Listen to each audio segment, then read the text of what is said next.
Hey there hunters, welcome back to the Gunners Guild. Sorry I've been kinda skimping on Remnant 2 content lately, but there's a good reason for that. Well, Baldur's Gate came out, and that's got its claws in me pretty good right now. But there is also a lot of changes going on with Remnant 2 lately, and the dev team is hard at work with, performance fixes, bug fixes, and other patchy stuff. So I've been kinda laying low and waiting for all that stuff to settle down before I commit to spending more time on something, because who knows if it'll work in a week or two, right? Most videos I see nowadays are just abusing broken mechanics or some bugged item one way or another, and I like to avoid that stuff, so it's been nice to kind of take a break while things kind of get sorted out.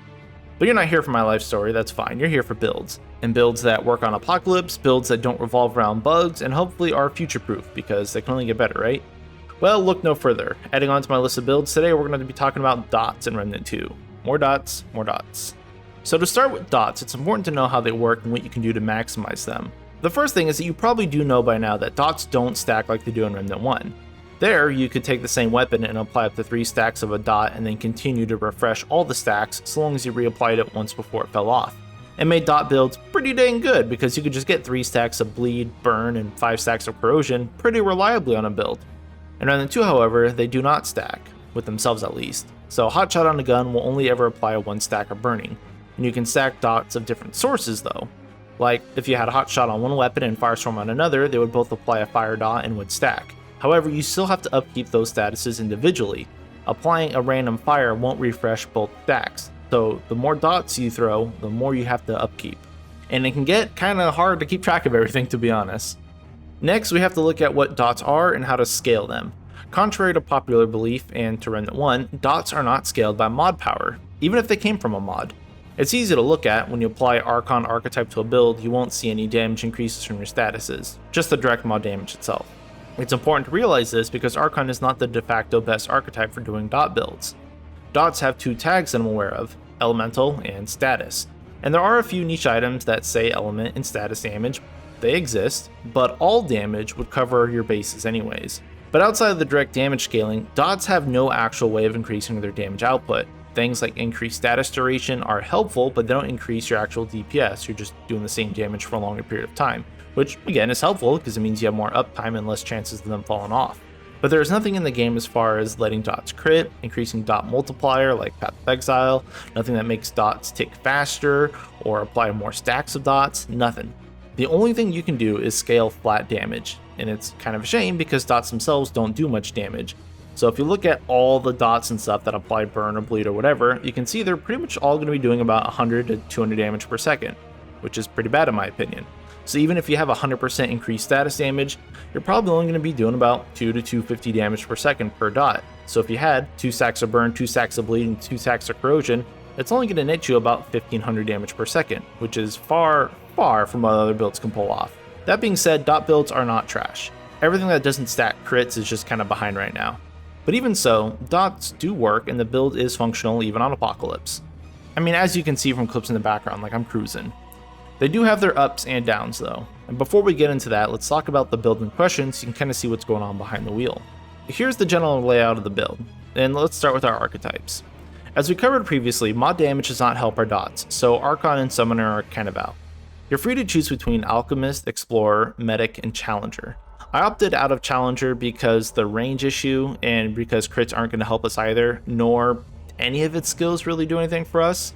Medic is kind of in the same boat, nothing is specifically helpful, we just want the all damage perk. However, you can still easily run Medic and Challenger for a huge tanky survivability build, and you're really not going to miss out on much. I've just decided to run Alchemist and Explorer because Alchemist Prime perk is just really good once you have enough money, concoctions are great, but also Frenzy Dust move speed is really nice for getting through zones and bosses. Explorer has a 30% damage perk, which is awesome, and it's easy to maintain it with relic use. Also, Planeswalker is amazing for running through areas and just leaving enemies behind to die from dots. But again, archetype choice isn't too important, feel free to mix and match. And the same goes for armor. I personally like to run lightweight, especially because with a recent patch we get some more iframes, it's kind of a no-brainer for me. But feel free to use medium armor, whatever you want. Relic, again, is going to be your choice. I like the enlarged heart for fast heals and a fast way to apply Scrapper if I need it. The relic fragments are honestly kind of up to you as well. The only relic fragment that's going to help our damage is the elemental damage fragment, again, as mod damage does not. So you're kind of free to use whatever you want. I went for mod cost reduction so I can kind of sustain my 2 mods a little bit better. But I also went for the weak spot fragment as well to help boost our actual just shooting damage a little bit more. For the trinkets, we're going to start with the amulet, which is the energized neck coil. I have a love-hate for this amulet. It's a great amulet. 25% status damage is cool, and the explosion for 20% of the entire dot's duration is nice, because you can instantly apply explosions for like 500 or so damage to enemy, making it excellent for clearing trash mobs. However, it's inconsistent, which I hope it gets fixed soon. Right now, not every dot you apply triggers the explosion. Sometimes it does, sometimes it doesn't. There's no internal cooldown on it, because it can trigger back-to-back really quickly. But again, sometimes it just doesn't trigger the explosion, and that inconsistency kind of makes the zone clearing kind of clunky, because you should be able to just apply a dot, explode, and run away, but sometimes it just won't explode, so you have to finish off the monster on your own. Once it gets fixed though, it's going to be awesome. Next we have the rings. We're going to start with the Ahane Crystal, which is from Hardcore Yesha, I believe. This is basically Punisher Ring from Remnant 1. 5% damage per status on enemy is nice, not only for our statuses, but it does help our range damage as well, which again is kind of bridging that DPS just a little bit. We should be aiming to get all statuses on bosses, so bleed, burn, shock, corrosion, and slow, though slow is not long lived. So this is going to be providing us with 20 to 25% damage just from this ring, which is great, and it's all damage, because again, it's going to help our dots and our range damage. This is basically as good as another archetype. And then we have the Singed Ring, 10% more damage for enemies that are burning, which, hey, they all should be. And again, 10% is upping our range damage too. We could use Burden of the Destroyer for 15% all damage, but I don't like the range loss for just that 5% flat damage boost. Next, we have the Timekeeper's Jewel, which is key for this build. Double status duration is great because it gives us more time to shoot and deal some actual damage while dots are kind of ticking down. And because the dot's total damage is going to get doubled because the duration is doubled, it boosts the damage from Energized Net Coil, and these two paired together just make for great trash clearing when it works. The last ring here is the Blood Jewel to get another dot on our melee weapon. Speaking of weapons, honestly you kind of have free reign to do whatever you want with your weapons, but here's what I came up with and the reasoning. To start with the long gun, we're using the LMG because the LMG. We're pairing that with Hot Shot as our fire dot so we can bypass the LMG reloads, and we also paired it with Twisted Wounds so we can quickly apply a bleed with either a weak spot or a crit. So we're getting 2 dots off our long gun.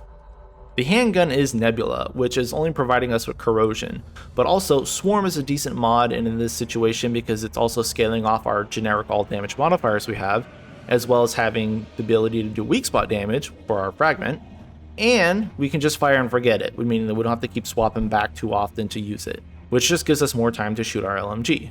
There's not really a handgun that can apply 2 dots reliably, as only the thrower weapons apply a dot, and none of them really pair well with Twisted Wounds. But I was trying to use like Hellfire for the fire dot and then running corrosive rounds instead for the LMG, but unfortunately the fire dot from Hellfire does not stack with our grenade dot for some reason, it only refreshes it. So we end up losing a whole dot going that route, so again, more inconsistencies and bugs kind of throwing wrenches in our plan. Enigma could be used for overload and generic ad clearing, but after the nerfs and stuff, I've just not been a fan of Enigma. The mutator for our handgun doesn't matter, so we're just going to be running Harmonizer. Lastly, for the melee weapon, we really only have one option, which is the Krellax.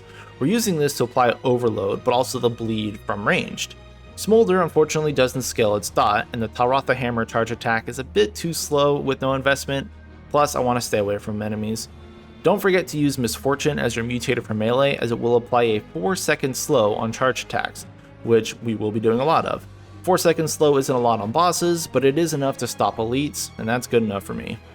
So in total, we have 2 dots on our long gun, 2 dots on our axe, and 1 from Nebula. But wait, there's more, because we're also taking advantage of grenades as I mentioned, they're my favorite items. The Pipe Bomb is a big ass 60-second bleed with a Timekeeper's Jewel on, so we only have to throw that thing like once or twice in a fight. And the Tar Jar also provides us with a weak but still dotty 20-second burn. So in total, we would have 7 statuses on a boss, and it is our goal to maintain that all the time. Not that easy though.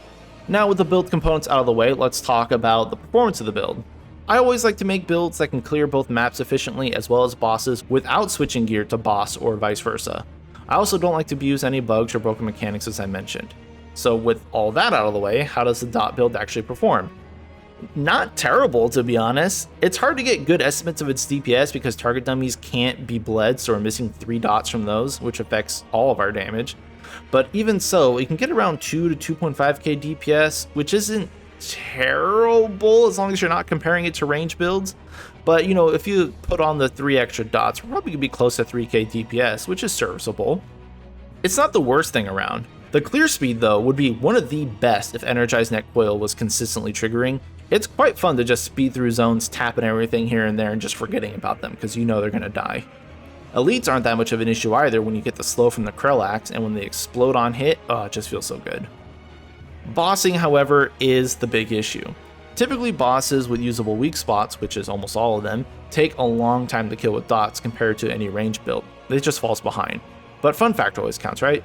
The other inconsistencies though are largely just seen at the boss phase, and that is that the grenades don't like to work on bosses. Like the Charge Jar and the Brightstone sometimes just don't apply their effects to some bosses. It kind of sucks. And then bosses can also have elemental resistance, which means you're taking half damage from everything we do, so we might as well just quit against bosses with elemental resistance. And that's a real big kick in the teeth. I don't like that. But also, some bosses are just straight immune to some statuses for some reason. Like Talratha Metaphysical can't be burned because he's in water. Why he's in water, I don't know, but it makes him burn immune. Shahalo is also just randomly immune to burn, and the Astropath is immune to bleed. And then some things like the Abomination or Kayula, because they're in water, are also immune to fire. Really just seems mostly like Naruto bosses though. But regardless, it's annoying that some bosses and modifiers just hard stop the build, which I'm not a big fan of, and that's one of the reasons why I don't particularly like playing dot builds in Remnant 2. Even with that aside though, the dot build is fun. It's kind of buggy and inconsistent right now.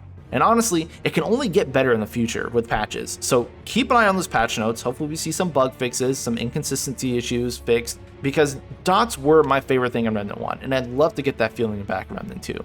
But anyway, future will tell. That's going to be all for me though. Thank you all for watching, and thank you to my Patreon members. Super appreciated. If anyone wants to talk shop about Remnant or gaming in general, feel free to join my Discord in the description below. But yeah, thanks and good luck out there, hunters.